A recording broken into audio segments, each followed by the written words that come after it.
Ladies and gentlemen, welcome to another exciting episode of the Influencer Mindset Podcast. Today, we have a special guest with us, David Sack, the brilliant mind behind the creation of The Simpsons and a Torah teacher. Join us as we delve into his fascinating journey from snapping one of the most iconic TV shows to his just unbelievable insights with his Torah teaching. And we're just really excited to have David with us today. And we're going to ask him a few questions that going to share with us the knowledge that he have and the insight that he have, how to really use our potential and maximize it to the fullest using the spiritual tools and teachings and the nature of reality. So get ready for an insightful and thought-provoking conversation that aim to awaken your potential. How are you, David? Thank God, doing great. Thanks so much for inviting me and letting me share with you and your crowd, Uzi. It's such a pleasure, David. Really, I'm really excited about this conversation. I was, really waiting for that moment to be able to kind of delve into some of your journey, and I prepared a few questions for you, David. And the first one is about your creative genius that brought The Simpsons to life, a show that has become a cultural phenomenon. How has your experience in the entertainment industry influenced your perspective on personal growth and awakening one's potential? Okay, great question. So I have to begin by just saying that I was one of the writer producers on The Simpsons, but not the creator of the show. So that's Okay. in my field, that's a very important distinction, because if I was actually the creator of the show, I would have enough money to buy most of Los Angeles. It's it's a multi-billion-dollar property. So unfortunately, I can't claim any of that. However, I did help very much, in terms of the show. Once it's on the air, they have a staff of writer producers that really make the show, So it's one thing to create a show, and that's a very, very high level. And then it's another thing to realize it and to reinvent it and keep it going on a regular basis. So the show right now, I was on the 5th and 6th seasons, which a lot of people, that's their favorite years of the show. But the show right now is maybe in its 38th season, something like this. It's the longest running show in television history. It's quite amazing. Quite amazing. 38 years. So it may be more, but it's around that. Yeah. There's nothing like it. Nothing even compares to it. And it's totally influenced not just a generation, but generations. Can you imagine? I know. Some people just know some sentences by heart. They know scenes by heart.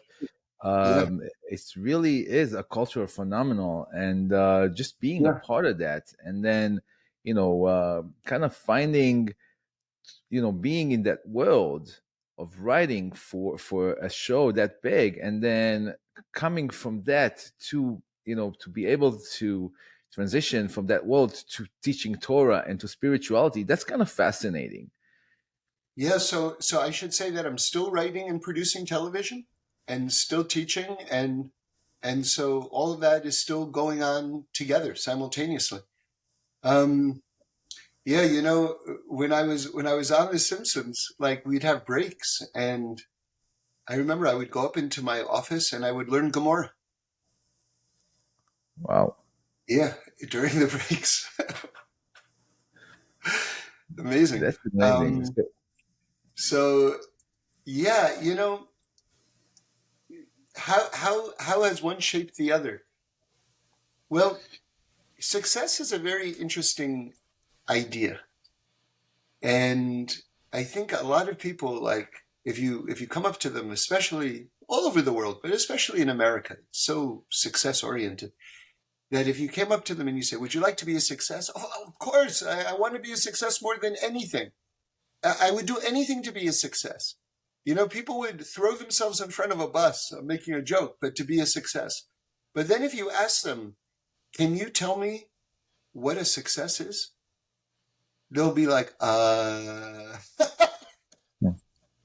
wait a second, you're willing to give everything up to become a success, and you can't actually define what it means to be a success? That's a problem. And this is one of the traps I think that a lot of people find themselves in our contemporary society, which is they desperately want something and they don't even know what that thing is. And there's a story, classic story from Rebbe Nachman of Breslov about someone who sees like this beautiful wrapped like gift box, and they want it so desperately, and they're running after it, and then finally, after so much effort, they're able to get it, and the box gets opened and there's nothing in the box. And this is the sad story of where so many people are at in terms of the way they guide their lives and the decisions that they make today. Yeah, I agree with you. So how was your experience in the entertainment industry influence your perspective on personal growth and awakening one's potential? Do you, I mean, as far as, success, I think people starting to get the idea that it's not about money, it's not about physical things. It has to do with something more spiritual. And we really have to strive into kind of understanding that we're here on a mission and we have a certain, specific one.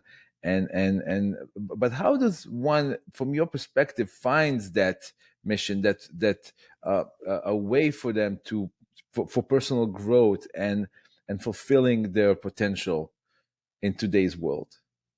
Yeah, well, one thing that I would say is, you know, when when you're really working at a high level of professional output, like The Simpsons, for instance. But I've written for many shows. Not just The Mhm. Simpsons, many shows, and award-winning shows. Hugely popular shows, and that in their own way were maybe not as influential as The Simpsons, but very influential. And so the reason why I bring that up is that I've been around a very high standard, and it takes a lot of work to make a polished product. It's not just you wake up and you get an inspiration and you think you write something down and now you're a big success. This is Mm. ignorance. Ignorance. It's rewriting and repolishing, and then when the animation comes in or the actors come in and working the scene again and again and again and again, and realizing that the story simply doesn't work, and then going back to the story and rewriting the story, and all under deadlines and tremendous pressure. And so what I'm trying to say is that one's spirituality takes the same amount of work. In Hebrew, when we talk about serving God or being spiritual, whatever words are most comfortable for you, the phrase in Judaism is it's avodas Hashem. Avoda means Mhm. work. It means actual work, labor. And that is the truth. It's that you have to build yourself. I hit on a piece of imagery that has been sort of like has stayed with me for many years. I'm sure you've been to IKEA. Have you ever been to IKEA? Yes, of course. So when you go to IKEA, they give you these thin boxes that are very heavy, and in that thin box is an entire couch or an entire bookcase. You can't even believe Right. what they're able to fit in a very thin box. And then you have to put it together. And I think that is a very useful bit of imagery in terms of understanding our lives and in this world, is that we, so to speak, are all IKEA boxes. Like all of the parts we're born with all of the parts in this small box, like we're a little package, we're a little baby. And over the course of the lifetime, we have to put ourselves together. Like our potential is there from the very beginning. But then it takes a lot of work to put yourself together. And I'll tell you just one story, a true story from my life. I tend to be very impatient, when it comes to like things like reading instructions. I don't like to read instructions, and, I can get myself into trouble this way. Anyway, I bought a very simple bookcase. It was just a rectangle with a couple of shelves. Couldn't be more simple. And I'm not very handy, but I thought, even I know how to do that. I don't have to read the instructions. And I put it together on my own.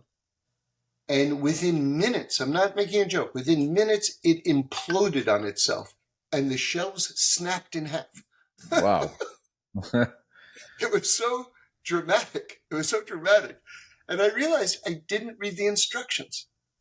And it's sort of like the world, your life comes with a set of instructions. That is the Torah. And people think that they can figure out things on their own. I'll figure it out. I have goodness in my heart and I'll be able to figure it out. But life is more complicated than that. And at a certain point, you simply will not be able to truly realize your soul, which is hidden, because the plan is partially revealed. The plan for your life, the plan for this world is partially revealed, but a great percentage of it is still hidden. And the only way to access the hidden part, which is the greater part, is to actually read the instruction book, which is the Torah. It's a beautiful analogy. I really like that. So you still in pretty much in the entertainment industry. You said you're still working in that industry and you're still teaching Torah. So you usually write for like humor, like, or also like drama and stuff like that. Yeah, so my whole career has been in comedy. Uh-huh. But the way comedy has sort of developed over the years, which is kind of good for me, is that it's become more what they call dramedy. So in other words, they're much more like, if it's just like only jokes, then at a certain point you don't really relate to the character. And if you're not relating to the character's struggles, then the story sort of becomes meaningless. So you have to be able to bond with the character. And in order to bond with the character, you need to have some emotion there. And so that's a little bit now getting into drama a little bit. So my writing has sort of developed. It's still comedy, but there's more emotionality, which you can also call drama if you want. I see. So how do you find the intersection between writing, humor or comedy or drug comedy, like you said, and spirituality? Do you think that like making people laugh and laughter in general could be a tool for awakening one's consciousness? Yeah, for sure. Laughter and joy. Let's use the word joy, but joy and laughter go together. A lot of people misunderstand joy. I pray at a place in Los Angeles called the Happy Minion of Los Angeles. And I recommend anyone who's in Los Angeles should come. It's really a beautiful place. There's a lot of singing. There's a lot of joy. And everyone always says the same thing. I don't feel judged there. Everyone is welcome. Whatever you're comfortable wearing, just wear that. Yeah, No I've one. been there myself a few times. It's really something special. It's special. Yeah, it's special. There's a very accepting, loving atmosphere there, and it's about joy. And the thing is that a lot of people think joy, happiness, that means a mood. That means I'm in a good mood, or if I'm joyful, or if I'm happy. But when you get into spirituality, joy is actually a much more powerful idea. What joy is something, it expands your consciousness and it opens up your heart. And then you're able to become a vessel to receive a very higher light and inspiration. And so So that's the path of this particular community. And I would say that, comedy can take you to that place, because when you're laughing, you're already letting go of depression, you're letting go of sadness, and that's already beginning to open up your mind. And the problem with being sad, I don't want to use the word depression because depression has a clinical medical idea to it, but Right. let's just call it sadness for right now. Sadness narrows the mind. Sadness says that the only thing that exists is me and my problem, because you make walls around yourself and now you're boxed in. Joy expands it, and then you realize, oh, I have my problem, but look how much more I also have. Right, right. Like the Alter Rebbe says in the Tanya that sadness separates the person from the world, rather than happiness, which connects the person. So definitely, I see that correlation between comedy and connection to something greater than ourselves, which is fascinating. So in the world of um, where reality TV often dominates the media landscape, what do you believe is the role of entertainment in shaping our collective mindset? And how can we navigate the fine line between entertainment influence and maintaining a genuine connection with our true potential? Yeah, so the entertainment industry has the ability, because it's so much larger than life. See, I can tell you, because I'm a producer also. I'm a writer and I'm a producer. There are certain faces that you see on a screen and you can look away. Nothing. And there are other faces that you see on the screen and you lean in. You can't look away. It's a fascinating thing. Some people, sometimes they use this phrase, can hold the camera. In other words, you, Yeah, you have to look at them. magnetic, like a Yeah, magnetic kind of face. I've seen it, and those are the people who are the big stars. Like when they read a line of dialogue, like I've been in many casting sessions where I've written something, and you actors come in and they read your lines, and I've had this experience many times where actors have come in, read what I wrote, which I thought was good. I was happy with it. And they finished reading it and they left the room. And I'd say to myself, I am such a terrible writer. I'm the worst writer. And then, someone who has this star quality that I'm talking about walks in, reads the exact same lines. And I go, I am such a good writer. The exact same lines. The exact same Yeah. lines. So why am I telling you all this? Because when you have the people who get the jobs on the acting side are the people who have this quality, right? And this is a gift. Like, some people are good singers, other people are good painters, other people can hold the camera, with their face and their acting skills. These are all gifts. Some people are good teachers, other people are good architects, other people are good chefs. There's other people are fast runners, right? And God gives out all these different talents, and then he brings them all together, and then he creates a civilization. That's how God makes a society. He makes a lot of different talents and he gives them out to a lot of different people, and they all kind of come together.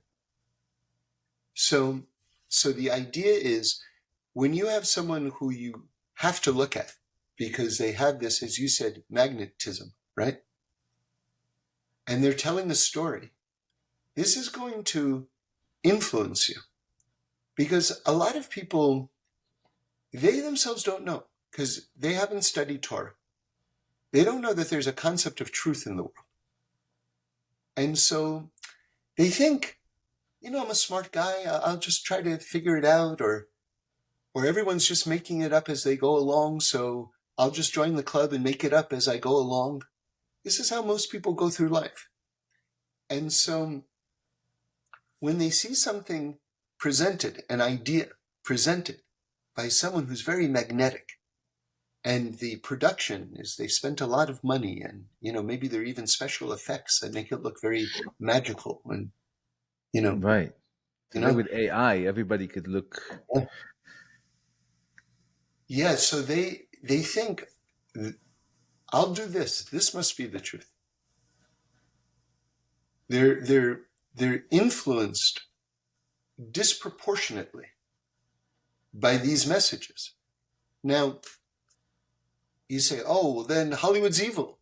But Hollywood's not evil. Hollywood is just a business. Hollywood just wants to make money. If they can make money sending you good messages, then every movie will be a good message, because that's what's making money. If they can make money sending you bad messages, then they'll send you bad messages. They don't care.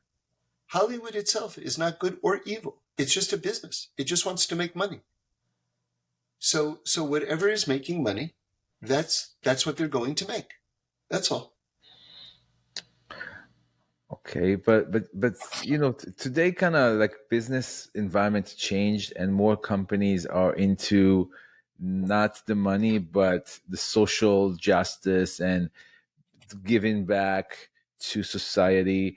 And we see, especially in commercials, like where writers and producers create commercials that literally manipulate the brain of the people who watch them to make them believe that they need something, that they're not enough, and they have to go and purchase something to Right. be happy.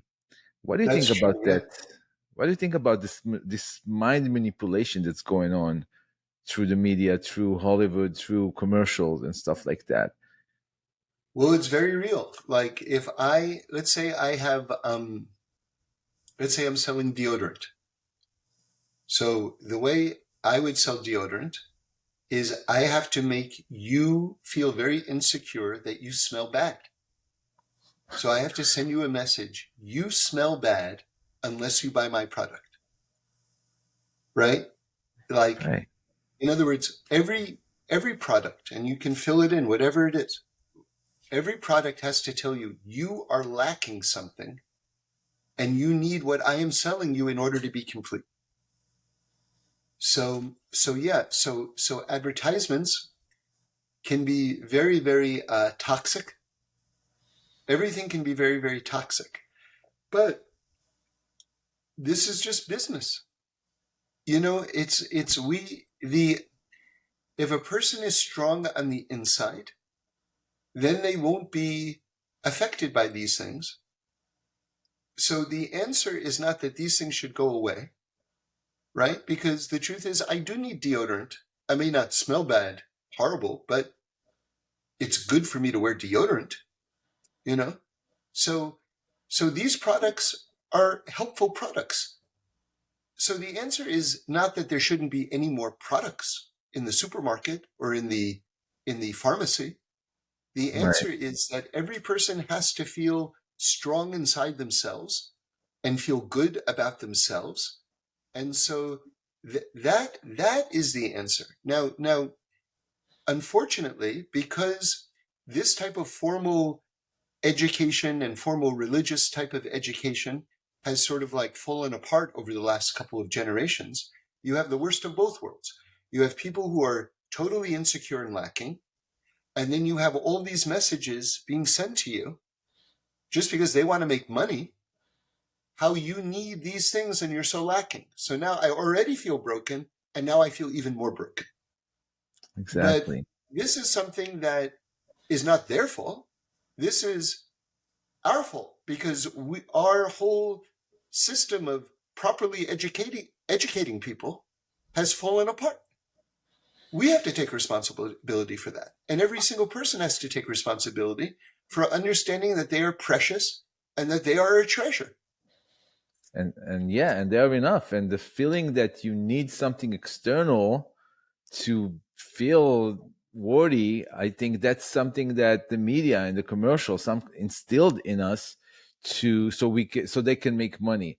And we just have to have that awareness and not let commercials or manipulative media of any sort, make us feel not enough or not worthy enough or not happy or lacking. So we're gonna have to go and buy something we don't need, because sometimes they make us feel, you know, that we are lacking something we don't really need. If we, like you said, look inside and find, the manual to life, then maybe we're really not going to be so influenced by these manipulation that's going on. But I wanted to kind of delve into your personal journey from The Simpsons to teaching Torah. And it's quite unconventional. You don't see a lot of people working in like big shows like that eventually coming and teaching Torah. So can you share with us a significant moment or realization that led you to explore depth of spiritual teachings and Torah? And how has this shift impacted your personal growth and the way you view reality? Yeah, well, so I would say it's funny. I give a weekly podcast called "Spiritual Tools for an Outrageous World," and yesterday I gave this week's podcast, and I was talking about this point that you're asking me about. I think in terms of becoming a teacher, there were many different steps but one step that I think is maybe in some ways the most important was that I was learning Torah, and I was learning different ideas, and some of them were very sort of, very deep ideas. And I would think about it. After I would learn it, I would think about it. And I would ask myself, what does that mean exactly? Like, I just learned something, but what does it mean? And then I would try to break it into pieces, and I would try to explain it to myself. Like, whatever I learned, I would try to explain to myself, what does that actually mean? And I found that those explanations that I gave to myself, I then started sharing with other people. And that was the beginning of my teaching. That's amazing. So you felt something, that there is something more. Yes, like you see, the Torah is, in Judaism, it's called Torat Chaim, which means the Torah of life, or these are teachings of life. Now, that's very significant because a lot of people think that Torah is it's like math, or it's like literature, right? It's a intellectual idea, and the more you know, then the more Torah you know. But it's not true. My Rebbe, Reb Shlomo Karlebach, said something amazing. I think about it all the time. He said, did you ever see an English professor give a class on Shakespeare, and then after the class kiss the Shakespeare book? Right? He said, did you ever see a math professor give a lecture on math and then kiss the math textbook at the end? You never saw it.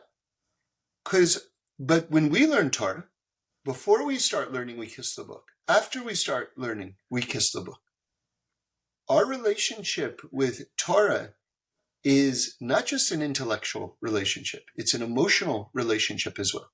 Now, it says in the Talmud that a student doesn't understand the teachings of his Rebbe, of his teacher, for 40 years. 40 years.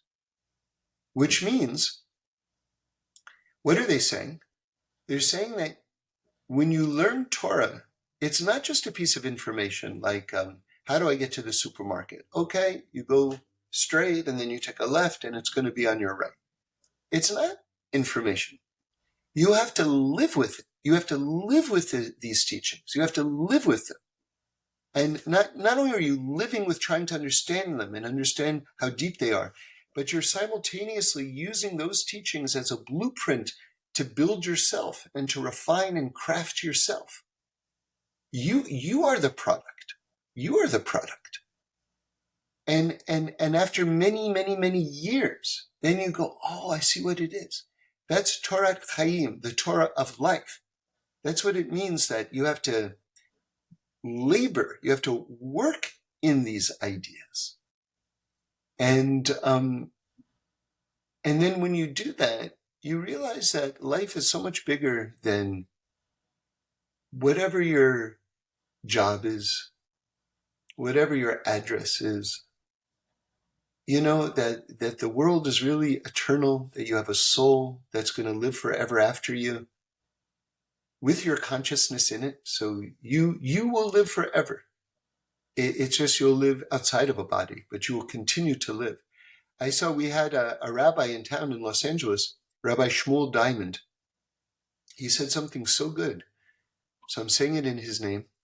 He asked a question: what is the opposite of life? So most people, like, you ask that, the answer, death, jumps into their head. But he already knows you're going to say that. So he says, no, death is the opposite of birth. What is the opposite of life? And then here's the amazing answer. There is no opposite of life. You know why? Because it's all life. It's life inside the body, followed by life outside the body. It's all life.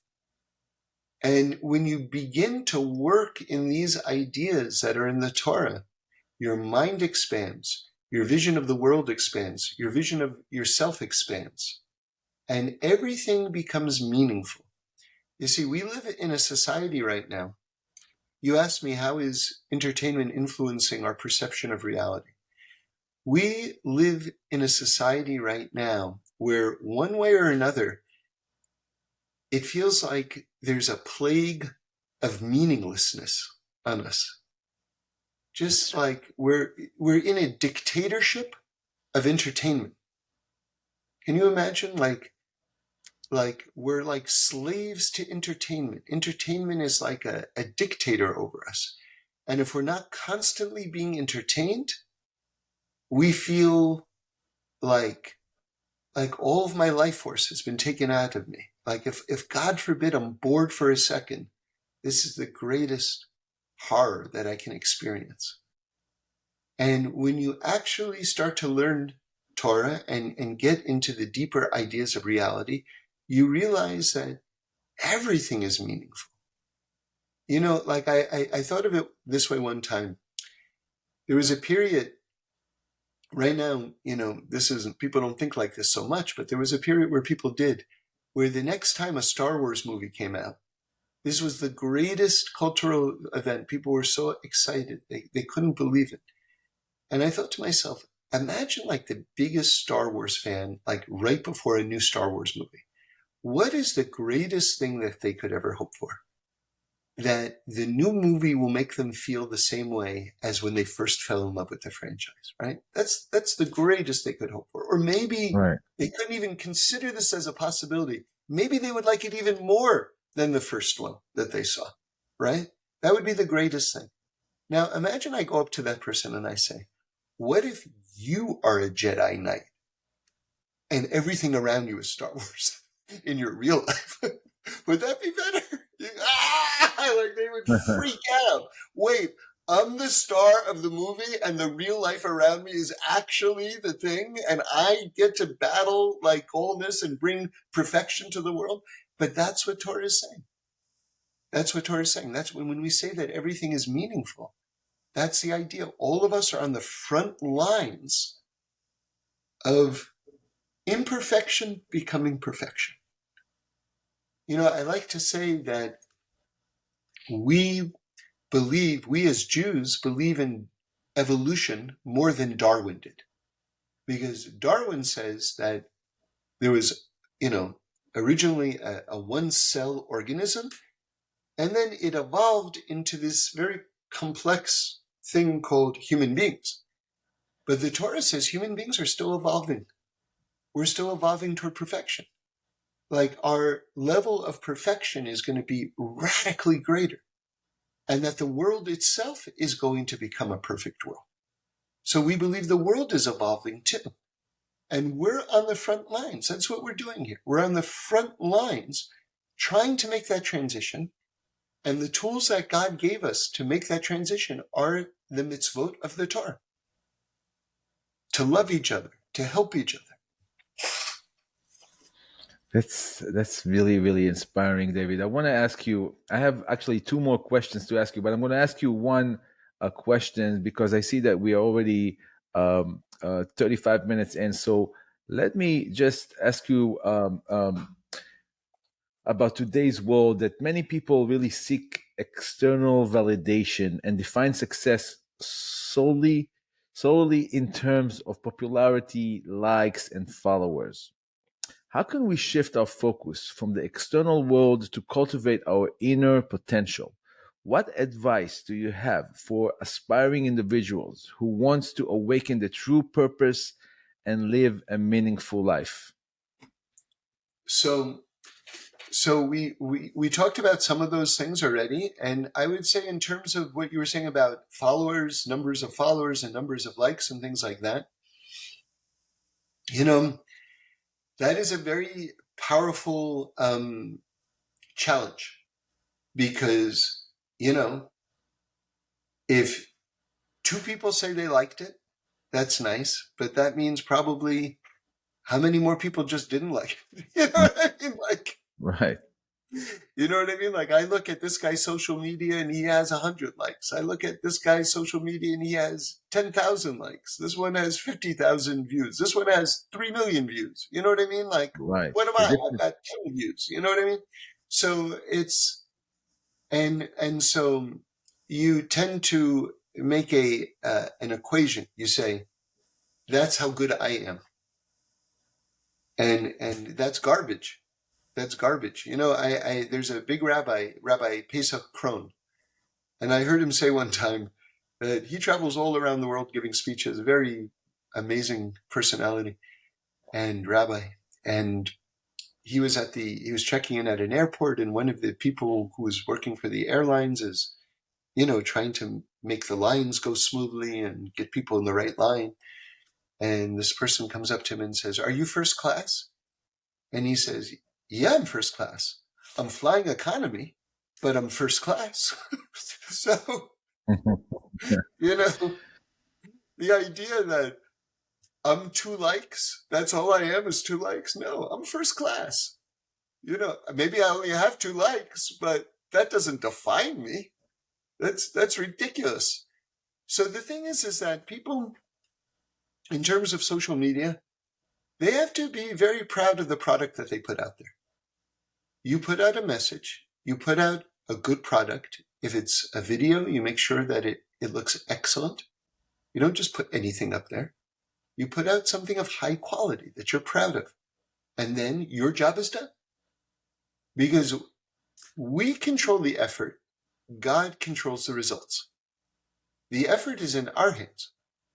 So as long as you're just concentrating on the part that's in your department, which is the product and the effort, then you can feel very proud of yourself, whether one person saw it or whether a million people saw it. It doesn't matter, because you did your job. You put out the best product.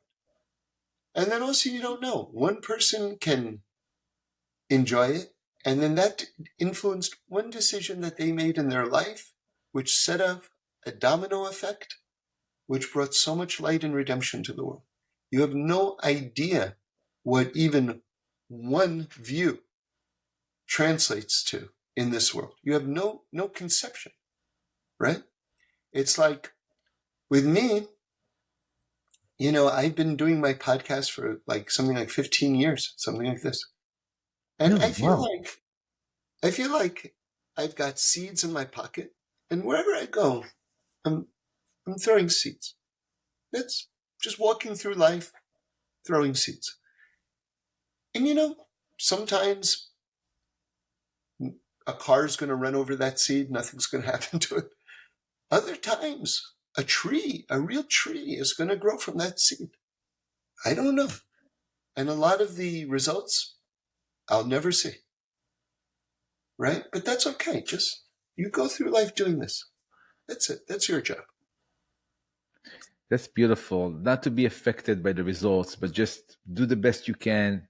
Put your word, your message out there. Don't let the results affect you in any way. Because I think that once people starting to be affected by the result, oh, this guy only 2, that it's kind of like stop them from actually continuing to do, and we don't want that. We want to continue doing, continue producing, continue with spreading those seeds all around. That's amazing. So one last questions before I let you go, David. Sure. What's your take on AI? AI. I've been using AI in art. There's a program called Mid Journey AI. It's on Discord.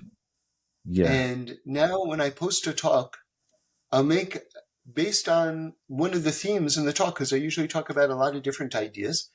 Um, Based on one of the ideas in the talk, I'll make a design on Mid Journey AI and illustrate it. And I'll send that out with the link. And I've been having so much fun with it. I can't even tell you. So that's my direct involvement with it. I know that there are all sorts of larger cultural issues, about the end of the world and all the rest, but for the most part, I'm not really thinking about that stuff. I'm just enjoying creating my little pictures right now. okay. So what do you think is going to affect like writers out there? Because I've been seeing writers striking in front of Yeah, studios in sure. I'm on LA. strike right now. I myself am on strike right now, and the AI is one of the big issues. Yeah, I don't really have a big opinion on it. I know that there's a tremendous upside to it and a tremendous downside. That I know. You know, we'll see how it develops. Okay, David, thank you so much for your time. And I know that, it's not easy for you to come in the middle of the day and give us, some of your time, but your insights today was really mind boggling. I'm personally going to listen to this again just to kind of get some more of that insight, and your beautiful angle, the way you see things. It's really special and unique. And I really recommend everybody that listens to it to find David Sachs' podcast, "Spiritual Tools for Outrageous World."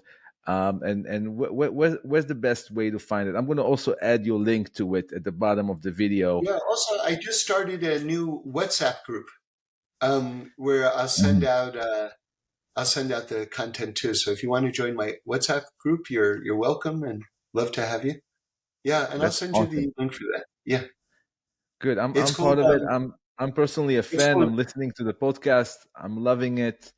So Great. definitely Thank you. recommend everyone to join. Yeah, Also, the it's WhatsApp on group. WhatsApp. It's called Spiritual Tools for an Outrageous World. That's on WhatsApp You're also. Yeah, amazing. And do you have like a website as well? yeah. The website is livingwithgod.org. Livingwithgod.org. Wow, that's a powerful domain. Yeah, Thank you so much, David. Well, we yeah. hope to have you soon again in the future Thank you for a so much, little bit Jose. I more, really and appreciate it. hopefully the strike will end soon and all the writers will Uh, get paid. yeah. Take care. Thank you so much Thank for you. joining us Thank you. today. Thank you. God bless. Yes.